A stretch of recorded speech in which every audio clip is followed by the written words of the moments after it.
Ang sarap. Sa wakas guys, nakakain na naman ako sa Sarap. masarap na seafood.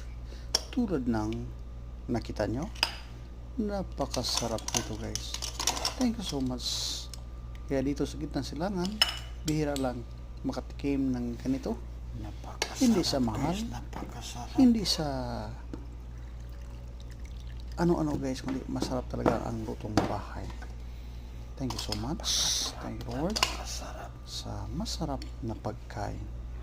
Kaya guys, kahit anong busy ang life mo, magluto ka rin ng seafood kasi hindi siya masarap kundi madamang-dama mo yung lutong bahay. Thank you for watching.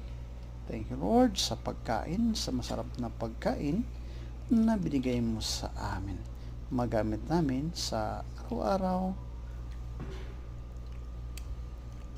Sarap, parang Pilipinas nga.